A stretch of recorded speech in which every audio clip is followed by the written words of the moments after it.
Solent Solar is a manufacturer of solar cells. The base material for this solar cell is a multicrystalline silicone wafer. This film provides an overview of the process steps from wafer to solar cell. The Solent process is a so-called semi-in-line process where the production consists of 3 clusters.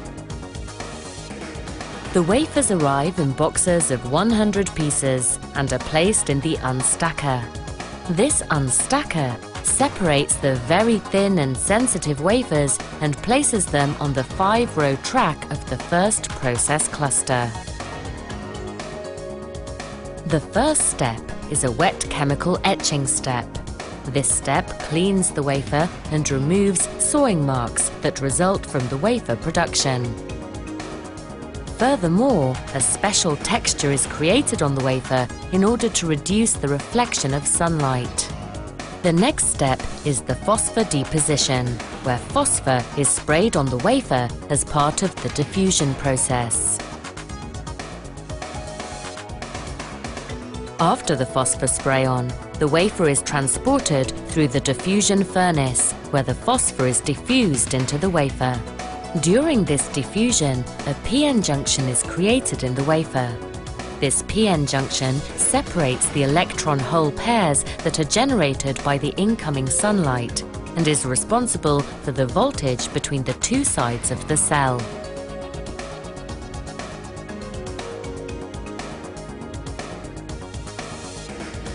Cluster 2 contains the second wet chemical etching step, where the phosphorus glass is removed to prepare the wafer for the next step, the PECVD process that applies the anti-reflection coating to the wafer.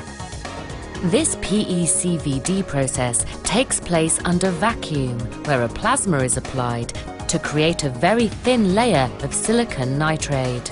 The result is an anti-reflection layer that reduces the reflection of sunlight, especially in the absorption peak of solar cells. This means the red part of the light spectrum. The layer performs less in the blue part of the spectrum, which is why the blue light is reflected and makes the cell look blue. At the end of cluster 2, we have a solar cell that can convert sunlight into electricity. However, the cell cannot release its electricity, and so the process steps in the last cluster are needed, the printing section.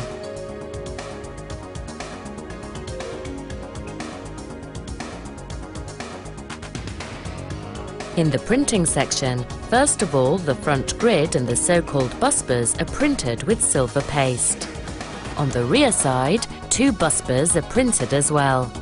These silver prints are necessary to connect the cells to each other via a soldering process later in the module.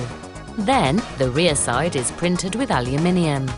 The aluminium acts as a conductor and is necessary both for the internal function of the solar cell and the internal reflection of sunlight.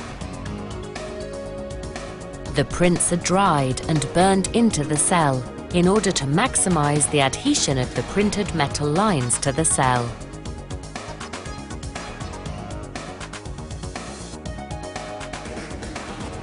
The second last step is the laser isolation along the edge of the front side of the cell.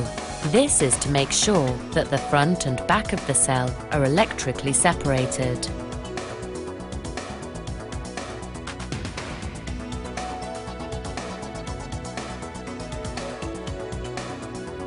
The final step is the testing of the solar cell, with help of an artificial sun and the sorting on power output in the right bin.